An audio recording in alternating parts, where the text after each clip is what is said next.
What if society's cruelest rejection became the doorway to your greatest love story? Tonight's story is about Isabella, a young woman whose family saw her curvy figure as a burden to be rid of rather than a daughter to cherish. When debts mounted and desperation set in, they made an unthinkable choice, selling her to a mysterious nobleman who collected rare and unusual things. But Lord Damien Blackthorne wasn't what anyone expected. This ancient vampire had witnessed centuries of human beauty standards come and go. And when he looked at Isabella, he saw something her family had missed entirely. This is a story about finding love when the world tells you you're unworthy of it. About discovering that true attraction has nothing to do with size, and learning that sometimes the most dangerous creature in the room can be the only one who truly sees your worth. If you believe that every body deserves love and respect, hit that subscribe button now. Because this story will change how you think about beauty, worth, and the power of unconditional acceptance.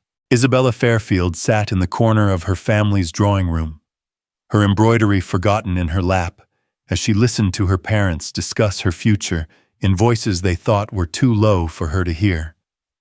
At 22, she had grown accustomed to being spoken about rather than spoken to, especially when the topic was her unmarriageable status.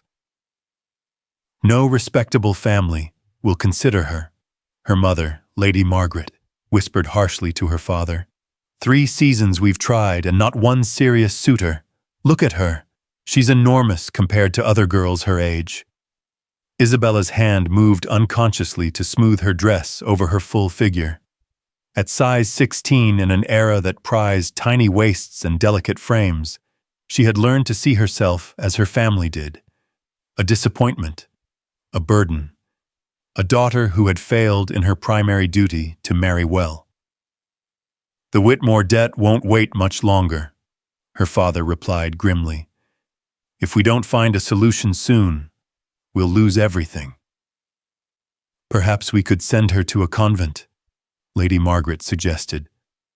Some orders take daughters without dowries if the family makes a substantial donation. With what money? Lord Fairfield's voice grew desperate. We've mortgaged everything to maintain appearances. Isabella's dowry was spent keeping her sister Caroline in fashionable gowns for her successful marriage. Isabella felt the familiar sting of comparison to her younger sister, who had married a duke at 18 with her perfectly petite figure and conventional beauty. Caroline had been the success story, while Isabella remained the family's shameful secret. A knock at the door interrupted their conversation. Their butler announced an unexpected visitor, Lord Damien Blackthorne, a reclusive nobleman whose wealth was legendary, but whose personal life remained mysterious. "Show him in immediately," Lord Fairfield said, scrambling to compose himself. Men of Lord Blackthorne's status didn't call on families like theirs without significant reason. Lord Blackthorne entered like a force of nature contained in human form, tall and imposing, with aristocratic features and an otherworldly grace that made everyone in the room unconsciously step back. His dark hair was perfectly styled, his clothes spoke of wealth beyond imagination, and his pale eyes seemed to catalogue every detail of his surroundings. "Lord and Lady Fairfield," he said with a formal bow, his voice carrying an accent that spoke of old European nobility. "Thank you for receiving me on such short notice." "The pleasure is entirely ours, my lord," Lady Margaret simpered, clearly awed by their distinguished visitor. "To what do we owe this unexpected honor?" "I've come to discuss a business proposition," Lord Blackthorne replied, his gaze moving systematically around the room until it settled on Isabella. "I understand you have a daughter of marriageable age."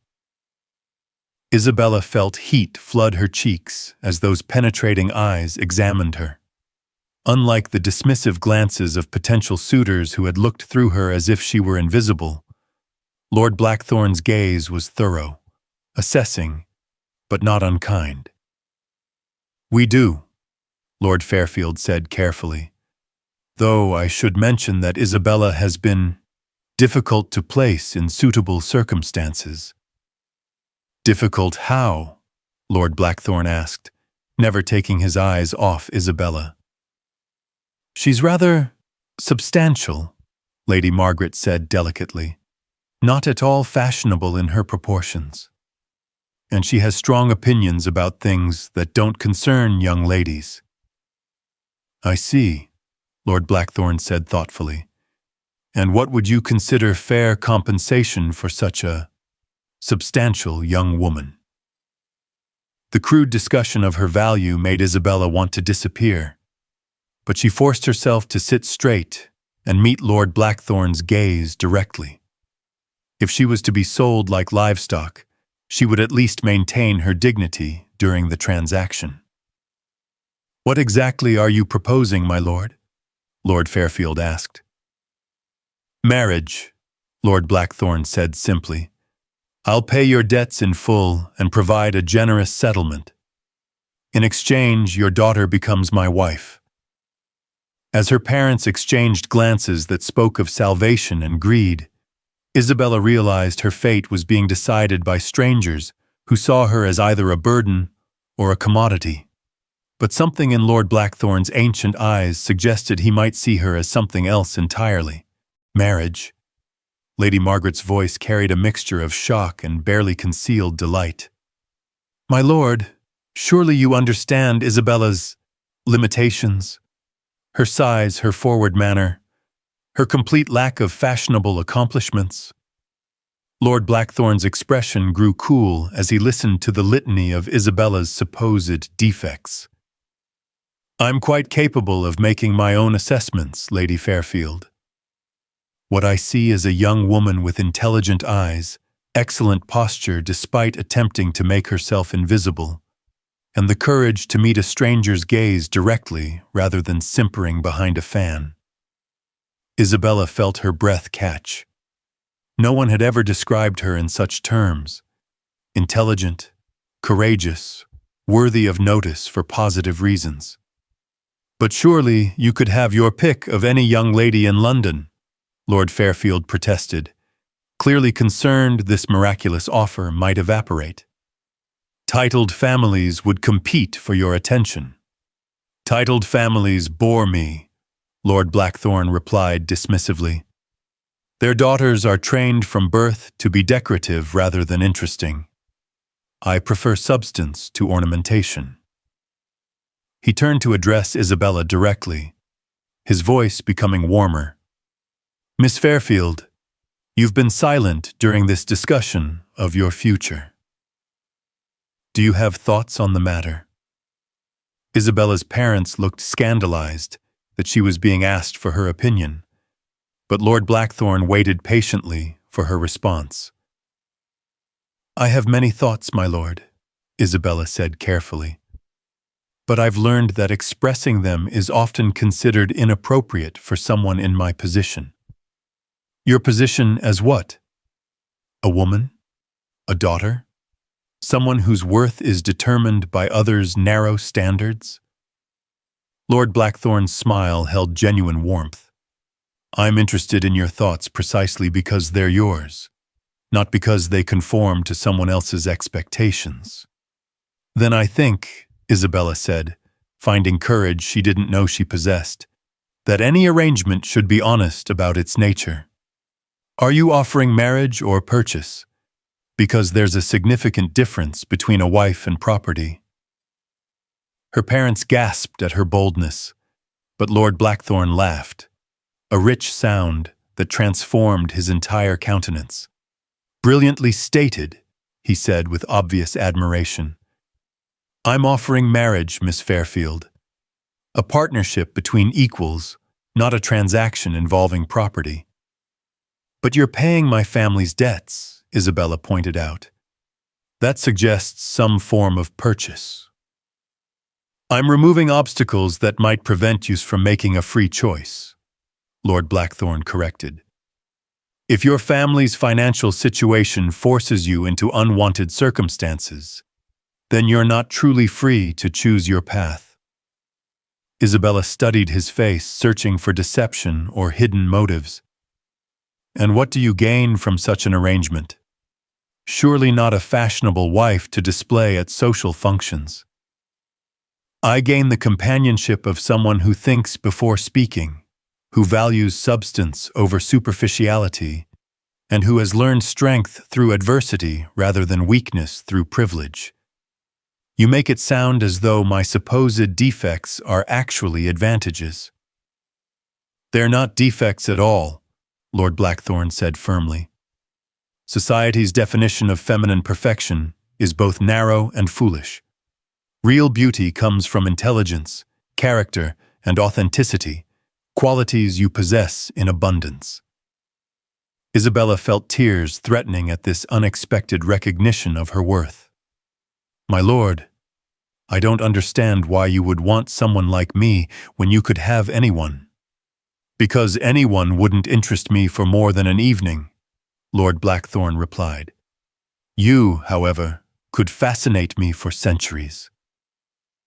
The strange phrasing struck Isabella as odd, but before she could examine it further, her father interrupted. Then we have an agreement? Lord Fairfield asked eagerly. The marriage settlement you mentioned? Subject to Miss Fairfield's consent, Lord Blackthorne said, his attention never wavering from Isabella. The choice is entirely yours, my dear. Marriage to a man you've just met, or remaining in circumstances that clearly don't value your remarkable qualities. Isabella looked around the drawing room where she'd spent years feeling unwanted and inadequate, then back at this mysterious nobleman who spoke of her as if she were precious rather than problematic. I accept your proposal, Lord Blackthorne, she said quietly, though I suspect there's much about you I don't yet understand. His smile revealed teeth that seemed just slightly too sharp to be entirely normal. All in good time, my dear Isabella. All in good time. The wedding took place within a fortnight, a small ceremony that Isabella's parents insisted upon before Lord Blackthorne could change his mind about their difficult daughter. Isabella found herself married to a man she barely knew, though his continued kindness during their brief courtship had given her hope that her circumstances were genuinely improving. Lord Blackthorne's estate, Ravenshollow Manor, rose from the countryside like something from a Gothic novel. Ancient towers and elegant gardens spoke of centuries of accumulated wealth, while the warmth that greeted them suggested this was a home rather than merely a display of power. Welcome to your new home, Lady Blackthorne, Damien said as their black carriage stopped before the main entrance. The title still felt strange on Isabella's tongue, but the way he said it made her feel like it truly belonged to her. Inside, the manor was even more impressive than its exterior suggested. Rich tapestries covered stone walls.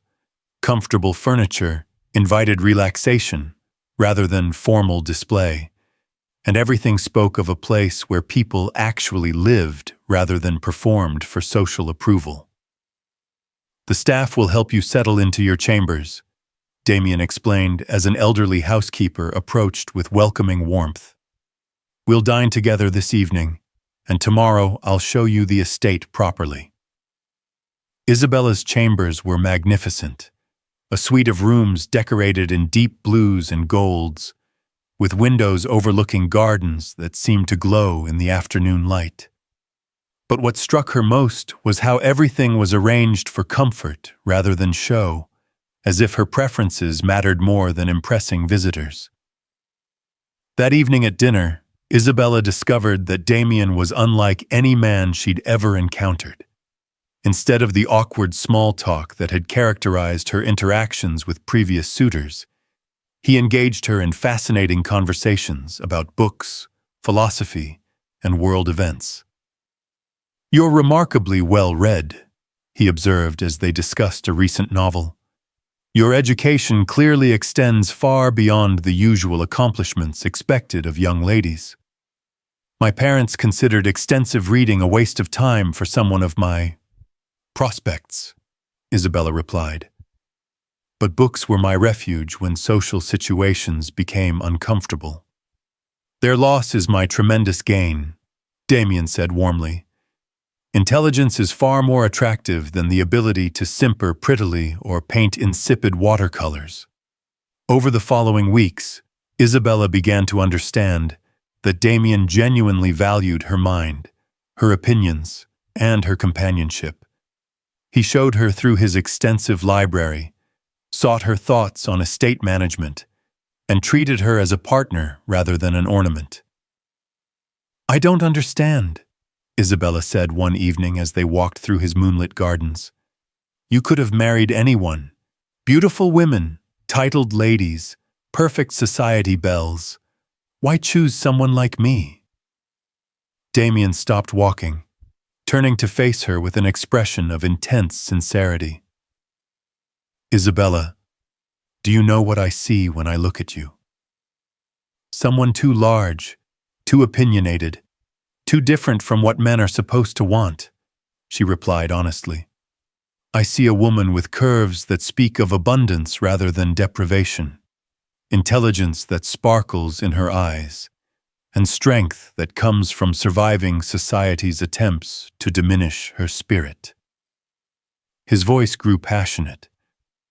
"I see someone real in a world full of artificial perfection. But surely physical attraction matters in marriage." "It does," Damien agreed, stepping closer. "And I find you incredibly attractive. Your full figure, your expressive face, the way you move with unconscious grace despite trying to make yourself smaller. Everything about you appeals to me far more than any fashionable waif ever could." Isabella felt tears threatening at this unprecedented acceptance.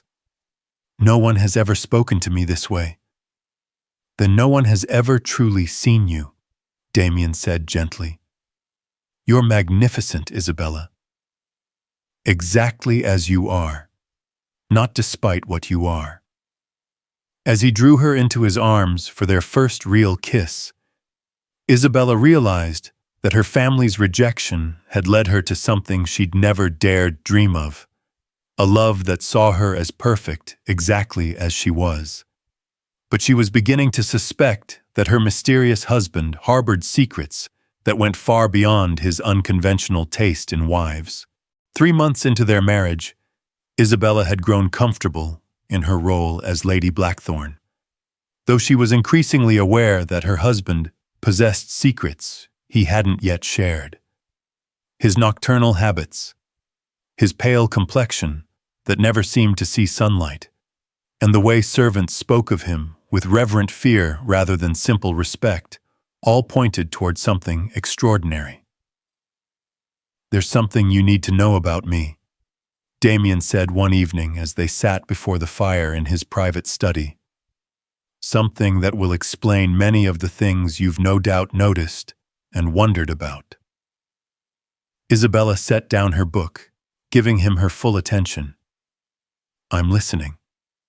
"I'm not entirely human, Isabella." His voice was steady, but she could see tension in his posture. "I'm what most people would call a monster, though I hope you'll judge me by my actions rather than my nature." "What kind of monster?"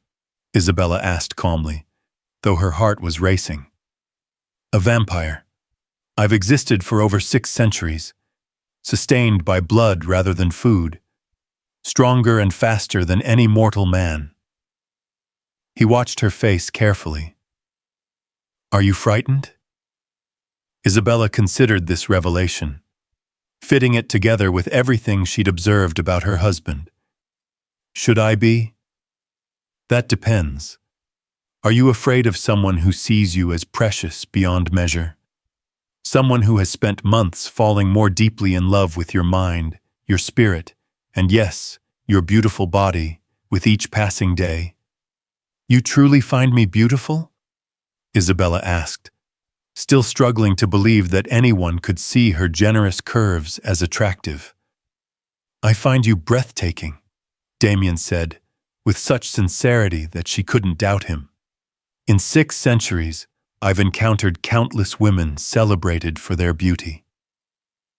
Empty, vapid creatures whose appeal faded the moment they opened their mouths. You're the first woman whose beauty has grown more radiant with every conversation, every shared moment, every glimpse of your remarkable character. Even knowing that I'm not fashionable, not delicate, not what society expects." "Especially knowing that," Damien said firmly. "Fashion changes every few decades. What's considered beautiful in one era becomes passé in the next. But your particular combination of intelligence, strength, kindness, and sensuality is timeless." Isabella felt warmth spread through her chest at his words. "Sensuality? You move like a goddess who's comfortable in her own skin, even when you're trying not to be noticed. Your laugh is music, your touch is fire, and the way you think, the connections you make, the insights you offer, is more arousing than any physical attribute could ever be. And you want to spend eternity with someone like me?" "I want to spend eternity with you specifically," Damien corrected. "Not someone like you, but you exactly as you are. Though I should mention that immortality would be a choice, not an obligation. I would never force such a transformation on you." Isabella rose from her chair and moved to stand before her husband, this ancient, powerful being who had chosen her above all others. "Damien, do you know what you've given me?" "What?" "The first time in my life that I've felt truly valued. Not tolerated, not accepted despite my flaws, but actually treasured for exactly who I am." She cupped his pale face in her hands. "You've made me feel beautiful, intelligent, worthy of love. How could I not want to spend forever with someone who sees me that way?" "Then you'll consider immortality?" "I'll consider anything that means never having to be separated from the man who taught me that I was never broken, just different. That my curves aren't flaws to hide but gifts to celebrate. That intelligence in a woman is attractive, not threatening." As Damien pulled her into his arms, Isabella realized that her family's attempt to rid themselves of their problematic daughter had given her the greatest gift imaginable, a love that valued her exactly as she was. Standing in the arms of her vampire lord, Isabella understood that true beauty had never been about conforming to others' expectations, but about finding someone who loved your authentic self completely. And if you believe that every person deserves to be loved for exactly who they are, make sure you hit that subscribe button and share this story with anyone who's ever felt like they didn't fit society's narrow standards. Tell us in the comments about a time when someone made you feel beautiful just as you are. And remember, you don't need to change to be worthy of love. You need to find someone wise enough to recognize your existing worth. Until next time, never let the world convince you that you're too much of anything. You're exactly enough for the right person.